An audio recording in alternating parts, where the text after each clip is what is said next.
तो ओन अब्बास साहब से गुफ्तगू का आगाज़ कर लेते हैं। ओन अब्बास साहब, शौकत तरीन जो वज़ीर ख़जाना की हैसियत से IMF से मुज़ाकरात करने के लिए गए थे और अब शायद मुशीर ख़जाना की हैसियत से वापस आएंगे, वो बहुत ज़्यादा पुरुम्मीद थे कि स्टाफ लेवल एग्रीमेंट हो जाएगा, क्योंकि हुकूमत ने अक्सर शराइत पर अमल दरामद भी शुरू कर दिया था। इसके बावजूद मुज़ाकरात में डेडलॉक क्यों पैदा हुआ है? आखिर IMF मज़ीद क्या चाहता है पाकिस्तान से, पाकिस्तान की गवर्नमेंट से?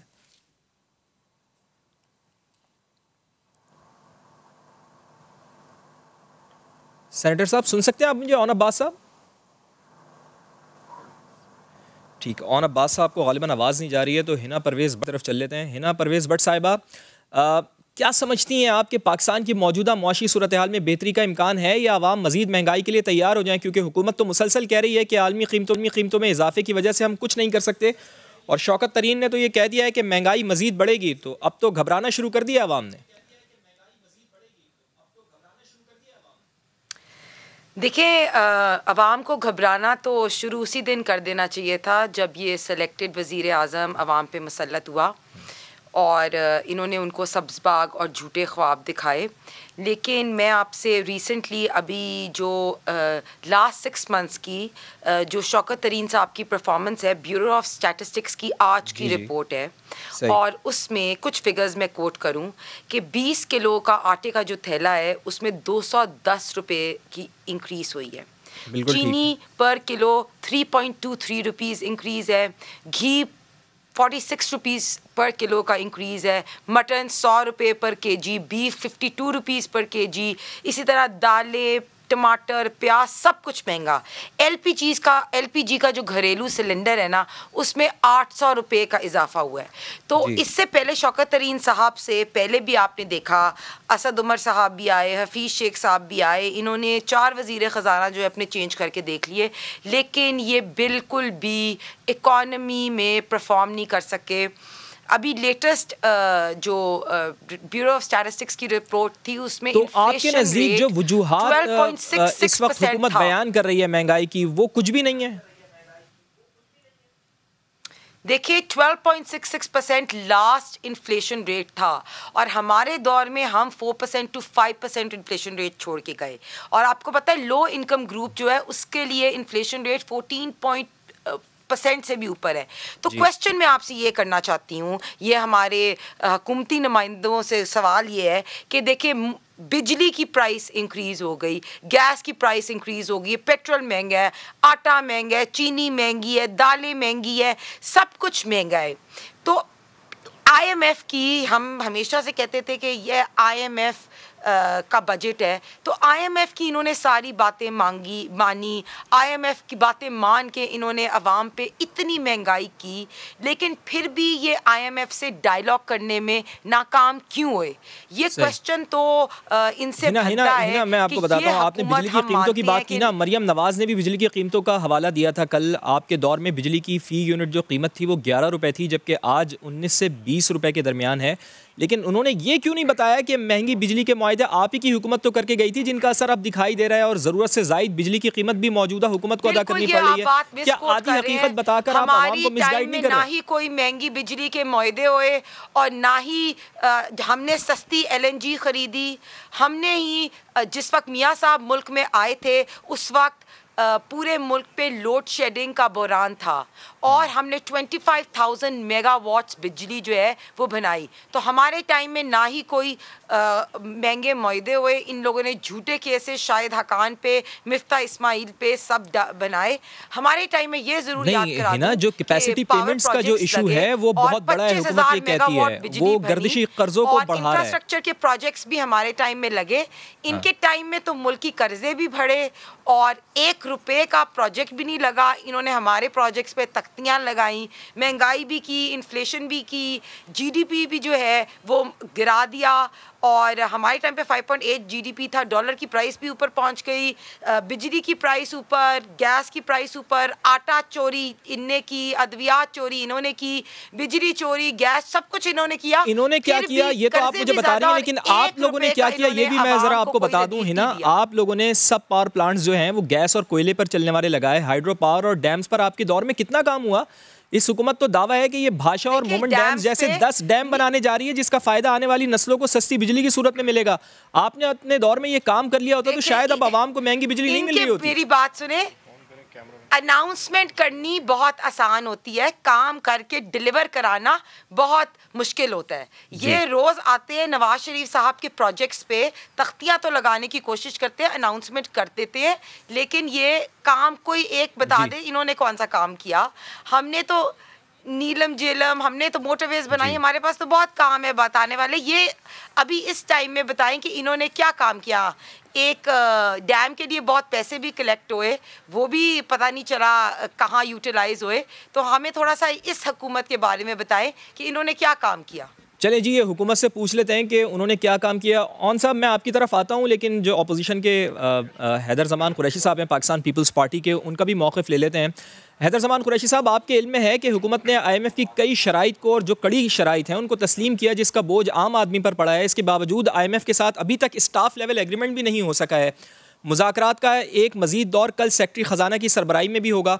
आपके ख़याल में IMF को मुतमईन क्यों नहीं कर पा रही है अभी तक? देखिए जैदी साहब, आपने IMF के मुतल्लिक सवाल किया। एक तो जो आपने अहदाफ और जो उनके साथ डेटा शेयर किया था, अगर आपको याद हो, जब इस साल का बजट टेबल होने लगा था उससे पहले भी एक IMF से मुज़ाकरात का दौर हुआ था, और आपके इल्म में है कि तब भी स्टाफ लेवल एग्रीमेंट नहीं हुआ था, और हमने इवेंचुअली बजट अपना टेबल कर दिया, और हमारा सारा बजट बेस था कि IMF हमारे साथ क्या करेगा, और हमने बहुत सारी शराइत बजट टेबल होने से पहले भी पूरी करने की कोशिश की। लेकिन प्रॉब्लम ये है कि आपका जो GDP का आपने ग्रोथ रेट शो किया, जो आपने एग्रीकल्चर में ग्रोथ शो की, जो मुख्तलिफ सेक्टर्स में ग्रोथ शो की, उन्होंने जब उसको इंडिपेंडेंटली वेरीफाई किया तो आपका ग्रोथ रेट वो एड अप नहीं कर रहा था। इसी तरह आपके रेवेन्यू नंबर्स थे। तो जब उनको आपके मैकेनिज्म पे ट्रस्ट नहीं है तो उनको टाइम चाहिए होता है। जो आप कहते हैं कि हमारे ये ग्रोथ है, हमने इस तरह कैलकुलेशंस की हैं, ये हमारी रिकवरी है, ये हमारी एक्सपेक्टेशन है और ये हमारे तखमीने हैं, तो आई थिंक उसको वो क्रॉस चेक करते हैं, और शायद ये एक वजह हो सकती है। दूसरी बात स्टाफ लेवल एग्रीमेंट के हवाले से ये है कि एक वहाँ पे बहुत कंसर्न पाई जाती है कि वो अगर सिविलियन गवर्नमेंट से बातचीत करते हैं तो क्या सिविलियन गवर्नमेंट के पास वो पॉलिटिकल विल है, क्या वो एक कंसेंसस डेवलप कर सकते हैं ऑपोजिशन के साथ मिलकर कि मुश्किल फैसले किए जाएं, दुरुस्त फैसले किए हैं पाकिस्तान के लिए, और एक कैपेसिटी का फुकदान है, अहलियत का फुकदान है, क्योंकि बहुत सारा पाकिस्तान की इकॉनमी पे जो प्रेशर है वो लेट और गलत फैसलों की वजह से है। खा वो टाइमली LNG इंपोर्ट हो, खा वो पाकिस्तान का क्रूड ऑयल के साथ इंपोर्ट को आप जो है फ्यूचर्स में पैक कर लें। जब $10-20 प्राइस थी तो आपको पता था कि ग्लोबल इकॉनमी ने जब किक ऑफ करना है तो ये तेल ऊपर जाना है, तो बहुत सारे ममालिक ने अपने आप को हेज किया। इसी तरीके से आपने जो स्पॉट बाइंग की उस वक्त 20 सेंट पे थी LNG, और वो भी बहुत महंगी थी, तो इस वक्त तो गालिबन 40-50 सेंट पे, और अब जो विंटर आ रहा है क्या वो आप अफोर्ड कर पाएंगे। तीसरी बात मैं आपको बिजली की हवाले से करना चाहूँगा, आप अभी हिना से बात कर रहे थे। ये एक मफरूज़ा बन गया है कि बिजली की महंगे होने की वजह सिर्फ कैपेसिटी पेमेंट्स हैं, ये दुरुस्त नहीं है। कैपेसिटी पेमेंट्स एक उसका कंपोनेंट है जो कि बढ़ गई है क्योंकि आपने करेंसी को बहुत ज़्यादा डिवैल्यू कर दिया, आपने डेट आ गया, उस पर फ्यूल प्राइस एडजस्टमेंट्स आ गई। लेकिन असल जो इसकी एक वजह है, मेन कॉज, वो ये है कि आपके लाइन लॉसेस बढ़े हैं। इस हुकूमत ने कहा था कि हम सर्कुलर डेट को कम करेंगे। आपने जो 8 रुपए का यूनिट पाकिस्तान पीपल्स पार्टी के दौर में था और 11 रुपए का PML नवाज के, आज वो यूनिट लगभग 25-26 रुपए का हो गया है। यानी आपने 2 गुना बिजली बढ़ा दी है और फिर भी आपका सर्कुलर डेट बलून कर रहा है। और आप ये कहते हैं कि जी माजी के मंसूबे महंगे थे। आज भी ये हुकूमत चाहे डैम बना रही है, चाहे ये कोई पावर प्लांट लगा रही है, चाहे विंड पे लगा रही है, चाहे सोलर पे लगा रही है, अंडर द पावर पॉलिसी आपको कैपेसिटी पेमेंट देनी है। अगर LNG टर्मिनल ये लगा रहे हैं तो ये भी कैपेसिटी पेमेंट टेक और पे ले रहे हैं। तो ये कह देना कि कैपेसिटी पेमेंट बुरी चीज है, कैपेसिटी पेमेंट के बगैर दुनिया में कहीं इन्वेस्टमेंट नहीं होती, क्योंकि जो इन्वेस्टर है उसको आपने रिटर्न देना है। लेकिन महंगी बिजली की मेन वजह ये है कि devaluation of currency, Fawad Zaidi साहब, जी बिल्कुल ठीक है, लाइन लॉसेस का इंक्रीज, और आप देखिए कि गैस 600% इन्होंने गैस बढ़ाई है। अब गैस के अंदर जो है वहां पे भी ये नई चीजों को संभाल पाए। अभी LNG आएगी तो वो सबसे महंगी आएगी, इससे इंडस्ट्री का काम महंगा होगा, रेजिडेंशियल और कमर्शियल पे इम्पैक्ट आएगा। तो all in all the house is totally in a chaos. और अब जो इन्फ्लेशन है, जैसे हिना बता रही थी, 14% तो इदारा शुमारियात कह रहे हैं रूरल इन्फ्लेशन है, 12 साढ़े 12 ये है, और ये बढ़ेगी क्योंकि अभी 12 हफ्ते में 22-23 रुपए जो करेंसी डिवैल्यू हो गई है। बिल्कुल ठीक है। हैदर ज़मान कुरैशी साहब, आपकी तवज्जो दिलाना चाहता हूँ, आपने फवाद चौधरी का ट्वीट देखा होगा, उसमें उन्होंने कहा है कि हम दुनिया से अलग किसी सैयारे में नहीं रहते, दुनिया में तेल और गैस ऊपर जाएगा तो पाकिस्तान में भी जाएगा, हर चीज़ पर सब्सिडी नहीं दे सकते। आप नहीं समझते कि इस कदर स्ट्रेट फॉरवर्ड और वाज़े अंदाज में माजी में किसी हुकूमत ने आवाम को आगाह नहीं किया होगा? जिस किस्म की रिलीफ की आप उम्मीद कर रहे हैं वो हुकूमत नहीं दे सकती, इसलिए इसी में गुजारा करें। फवाद चौधरी साहब का ये ख्याल है। बड़ा अच्छा आपका सवाल है। अब मैं फवाद चौधरी साहब के गोश गुजार आपके चैनल के तवस्सुत से ही कर दूं कि सिर्फ टैक्सेशन कंपोनेंट नहीं है। आपने जब करेंसी को डिवैल्यू किया और अभी करते जा रहे हैं फ्री फॉल, उसका इम्पैक्ट आएगा। दूसरा, आपने टाइमली, मैंने आपको बताया कि अगर आप $20 पे अपना फ्यूचर्स हेज कर लेते 2-3 साल के लिए, तो आज $100 भी होती तो आप $20 में तेल ले रहे होते। ये किसकी नालायकी है? हुक्मरानों की। उसके बाद एक साहब आए थे, नदीम बाबर, वो 300 अरब का तो एक रात में उन्होंने पेट्रोल का डाका मारा, लेकिन वो करके क्या गए? और ये इस सदी का सबसे बड़ा स्कैंडल है कि उन्होंने 30 डे प्राइस मैकेनिज्म को 15 रोजा कर दिया ऑयल कंपनीज के मफाद के इंटरेस्ट में। फिर उन्होंने जो फ्रेट मार्जिन है, जिसे ऑयल कंपनीज का मार्जिन कहते हैं, उसको 3 गुना बढ़ा दिया। उसके बाद उन्होंने रिटेलर मार्जिन है उसको डबल कर दिया। तो अगर टैक्स का कंपोनेंट निकाल भी दिया जाए तो अभी भी पाकिस्तान के शहरियों को 10 से 12 रुपया लीटर जो है तेल महंगा मिल रहा है। और ये हुकूमत पाकिस्तान के शहरियों को आपका नुक्ता आ गया कि 10 से 12 रुपए फी लीटर पेट्रोल महंगा मिल रहा है। और अब्बास साहब को भी गुफ्तगू में शामिल कर लेता हूँ। हैदर ज़मान कुरैशी साहब, ऑडिट होना चाहिए।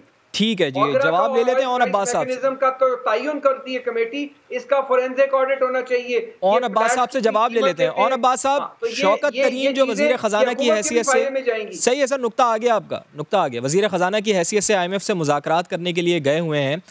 अब शायद मुशीर ख़जाना की हैसियत से सर वो वापस आएंगे। वो बहुत पुरुम्मीद थे सर कि स्टाफ लेवल एग्रीमेंट हो जाएगा, क्योंकि हुकूमत ने अक्सर शराइत पर अमल दरामद भी शुरू कर दिया है। इसके बावजूद मुज़ाकरात में डेडलॉक आखिर क्यों पैदा हुआ है? क्या चाहता है IMF? बिस्मिल्लाहिर्रहमानिर्रहीम। इससे पहले कि मैं आपके सवाल की तरफ जाऊँ, मुझे नून लीग से जो मेरे ऑनरेबल कुलीग हैं उनकी तो खैर आवाज़ आई नहीं। सिर्फ सवाल उन्होंने मुझसे पूछा था कि जी वो बताएंगे उन्होंने किया क्या। खैर मैं अगर सिंपल ये सवाल पूछ लूँ कि सिर्फ वो आटे और घी के आज की रिटेल प्राइस बता देना तो मैं उनके सारे सवाल मान जाऊँगा। सर वो कह रहे हैं महंगाई के अलावा आपने क्या किया? फिगर उनको याद ही नहीं होगा कि आज आटे के थैले का रेट क्या है। हमारे टाइम में चीनी की प्राइस हमारे टाइम में 55 रुपीस पर किलो थी, आपके टाइम में 110 रुपए पर किलो है। आटे की प्राइस हमारे टाइम में 35 रुपए पर किलो थी, आपके टाइम में 75-80 रुपए पर किलो है। आई एम थिंकिंग कि आप मेरे से प्राइसेस पूछ रहे हैं। चलें जी, आप बता रही हैं सर, वो बता रही हैं कि 55 रुपए फी किलो चीनी थी, आज 110 रुपए। 6 महीनों में 20 किलो आटे का थैला 210 रुपए महंगा। अच्छा, एक चीज़ और बताई है हिना ने, उन्होंने ये कहा है कि इदारा बराए शुमारियात ने भी रिपोर्ट जारी की है और 6 माह जो शौकत तरीन साहब का ये पीरियड है, इसमें कई गुना कीमतें बढ़ गई हैं। और अब्बास साहब, फवाद साहब, अब आपने अपने जज्बात को और बीबी के जज्बात को दोनों को जरा ठहरा के रखना ताकि मैं तो आवाम के आटे का रेट सिंपल, अब पहले आटे पे आ जाते हैं, घी बाद में, दोनों चलें। आटे का रेट, आज का रेट पंजाब में 1075 रुपए 20 किलो थैले का एक्स मिल प्राइस रेट है, एक्स मिल प्राइस। और रिटेल में 1100 रुपए का थैला बिक रहा है। डिमांड का अंदाज़ा कोई नहीं, लेकिन 7000 टन डेली आटा सप्लाई हो रहा है और वापसी पे 2000 टन वापसी आ रहा है। यानी कि 1100 रुपए में आटे की जो डिमांड है वो पूरी हो रही है और एक्सेस सप्लाई की वजह से आटा वापसी आ रहा है। एक तो रिकॉर्ड दुरुस्त कर ले। नंबर 1, पहली दफा गवर्नमेंट ने इसी साल 1400 से 1800 बात कंप्लीट करने दें ना उनको, है ना, बात कंप्लीट करने दें उनकी, अपनी बारी पे बोलिएगा प्लीज। नहीं, बात सप्लाई डिमांड की नहीं हो रही, बात प्राइस की हो रही है। आप सप्लाई डिमांड की क्यों बात कर रहे हैं? है ना, आपके पास मैं आता हूँ, देखिए उनको बात कंप्लीट करने देना, सेनेटर साहब को बात कंप्लीट करने दें। सेनेटर साहब बोले आप। बीबी अगर इजाजत है तो मैं बोल सकता हूँ अगले 2-3 मिनट के लिए? सर बोलें आप, आपकी टर्न है, आप बोलें सर। ठीक है। सो आटा अपनी जगह पे, और पहली दफा हिस्ट्री में हुआ कि 1400 रुपए मन गंदम से बढ़ा के 1800 रुपए मन गंदम की है। जब गंदम 400 रुपए मन बढ़ेगी तो ला मोहल्ला आटा महंगा बनेगा, और आटे का जो पहला रेट बनना था वो इसी साल अप्रैल में गंदम की रेट की बात कर रहा हूँ 1800 पहली दफा हुई है। तो तरीन साहब 10 अप्रैल को आए, आटे का पहला जो गंदम का पहला 1800 मन का रेट है वो भी अप्रैल में गवर्नमेंट ने दिया था, जो कि किसानों को पे किया, तो ऑटोमेटिकली उसको ट्रांसलेट हो गया आटे के थैले में। पहले तो अपनी फिगर्स को दुरुस्त कर लीजिए। नंबर 1, घी किससे बनता है जी? आरबीडी पाम ऑयल से। आरबीडी पाम ऑयल मलेशिया से आता है।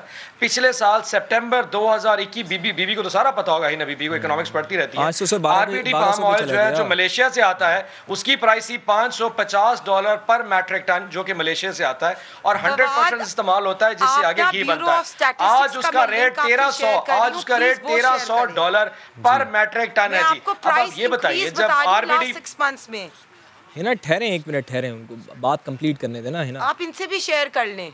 हाँ जी, वो उनके इल्म में है, उनको इल्म में है, उनको बताया, वो जब भी तो बता रहे हैं वो। बोले सर, $1300 जी आज उसका आरबीडी का पर मैट्रिक टन आज का रेट है। जब इतना महंगा आरबीडी पाम ऑयल आएगा तो ऑटोमेटिक घी का रेट भी ऊपर जाएगा। अब कुरैशी साहब फरमा रहे थे कि जी तेल के अंदर बहुत बड़ा मार्जिन रखा हुआ है। मैं थोड़ा सा ब्रीफ कर दूं ताकि आपको समझ लग जाए। आज का जो एक्स रिफाइनरी प्राइस है वो 105 रुपए है जी, और डायरेक्टली लिंक्ड है इंटरनेशनल मार्केट से। ठीक, उसमें 3 किस्म के मेन चार्जेस हैं अदर देन पीडीएल, जो कि पेट्रोलियम लेवी, और जीएसटी की बात कर रहा हूं। लेवी 5 रुपए 62 पैसे, जीएसटी इस वक्त 6.5% के हिसाब से तकरीबन 8.80 पैसे। ये टोटल तकरीबन 10% टोटल टैक्स बनता होता है। इसके अलावा 3 किस्म के चार्जेस हैं जो ऐड है। एक है जी ऑयल मार्केटिंग का कंपना, जो कंपनीज का जो मार्जिन होता है, ऑफ कोर्स उन्होंने तेल बेचने का पैसा लेना है। दूसरा डीलर्स का मार्जिन होता है, जो कि तेल जो पंप वाला है उसने पैसे रखने हैं। और तीसरा होता है जो फ्रेट इनलैंड का मैकेनिज्म है कि गिलगित से लेकर कराची तक एक रेट पे तेल बेचने के लिए जो ट्रांसपोर्टेशन चार्जेस होते हैं, ये 3 टोटल चार्जेस ऐड है। और टोटल गवर्नमेंट इस पूरे उसमें से सिर्फ 10 रुपए ले रही है, जो कि टैक्स की मद में ले रही है। चलिए, ये बड़ा अच्छा काम कर रहे हैं कि आप टैक्स कम ले रहे हैं। सर एक और सवाल है मेरा, बहुत अच्छा काम कर रहे हैं कि आप टैक्स कम ले रहे हैं। सर शौकत तरीन, बात तो सुन लिए सर जी। सर जनवरी 2021 में इसी तेल के ऊपर जब एक्स रिफाइनरी के प्राइस 60 रुपए लीटर होती थी, हम उस वक्त 22-23 रुपए तक जा रहे थे। लेकिन प्राइम मिनिस्टर साहब का था क्योंकि इंटरनेशनली आलमी कीमतें बहुत बढ़ चुकी हैं, इसलिए लेवी और जीएसटी को कम से कम पे रखा जाए। मैं थोड़ा फैक्ट्स और ठीक कर लूं। देखिए ना, मुझे जो लग रहा है ना वो ये है कि आलमी तौर पर जो कीमतें बढ़ी हैं उसका मसला नहीं है, एक्सचेंज रेट का मसला है। आप इसको देखें। अब एक्सचेंज फवाद साहब वो भी क्लियर हो जाए। आपको पता है कि इस साल इस 3 महीने में जुलाई 2000 जी मैं आपको देता हूं, अभी टाइम दे रहा हूं मैं अभी आपको, पहले उनको कंप्लीट तो करने दें। जुलाई 2021 से लेके सितंबर 2021 से इन 3 माह में जो टोटल ऑयल की इंपोर्ट बढ़ी है जी, पिछले साल में कंपैरेटिव तकाबली जायजे में $2.3 अरब का तेल आया था, इस साल $4.5 अरब का तेल आया है। और वो तेल की डिमांड नहीं बढ़ी, डिमांड सिर्फ 10% बढ़ी है, बाकी सारा उसका जो प्राइसिंग का इम्पैक्ट 85% प्राइसिंग का इम्पैक्ट है। जब आप ऑयल के इंपोर्ट्स आपके बिल बढ़ते हैं, ऑटोमेटिकली सप्लाई ऑफ डॉलर्स के ऊपर आपके प्रेशर आएगा, यानी कि डिमांड आपकी इंपोर्ट बढ़नी है तो ऑटोमेटिकली डॉलर ज्यादा परचेज होना, मार्केट में कीमतें बढ़नी है, आपको पेमेंट करनी है। ये तो चले ऑन साहब इस चीज का तो जवाब देना। शौकत तरीन खुद भी तस्लीम करते हैं कि महंगाई में कमी का कोई इम्कान नहीं है, और ये बात दुरुस्त भी है क्योंकि ये एक ग्लोबली चीजों की कीमतें बढ़ रही हैं सर। लेकिन दुनिया में जहां हुकूमतें अवाम पर बोझ मुंतकिल करती हैं वहीं बहुत सारा रिलीफ भी देती है सर। कुव्वत खरीद में भी तो इजाफा करना है ना आपको। आपकी हुकूमत ने अभी तक अवाम पर बोझ मुंतकिल करने के अलावा किया क्या है सर? ज़ेरी साहब थोड़ा सा समझने की कोशिश कीजिए। हम जब पिछले साल जब बजट बना रहे थे, जब हमने फिगर 3.96% की दी थी, उस वक्त किसी को पता नहीं था कि इस वक्त मतलब जो इवन के सऊदी अरब को भी नहीं पता था कि डॉलर $85 पे चला जाएगा। इतना ज़्यादा जब ह्यूज बिल आया और आपका डेफिसिट करंट अकाउंट डेफिसिट में गया तो उसका इंपोर्ट बिल प्रेशर डॉलर्स पे आना था। ये किसी के सहन और गुमान की बात नहीं है। जब हम अपना मैनिफेस्टो बना रहे थे शायद हम भूल गए कि 2021 में या 2020 में कोविड भी आएगा। ये सारी चीज़ें आपकी सोच से बाहर थी। जब वैक्सीनेशन के बाद दुनिया की इकॉनमी खुली है तो डिमांड अचानक जी जरी, और वो किसी एक चीज की नहीं बढ़ी, वो हर चीज की बढ़ गई है। दुनिया की इकॉनमी में ये हाल है कि आज अमेरिका में 70% जो आपके ये कंटेनर्स होते हैं वो ब्लॉक हो चुके हैं, वो खाली होके वापस नहीं जा रहे। दुनिया ये एक्सेस ही नहीं पर आ रही थी इतनी जल्दी इकॉनमी रिवाइव हो जाएगी।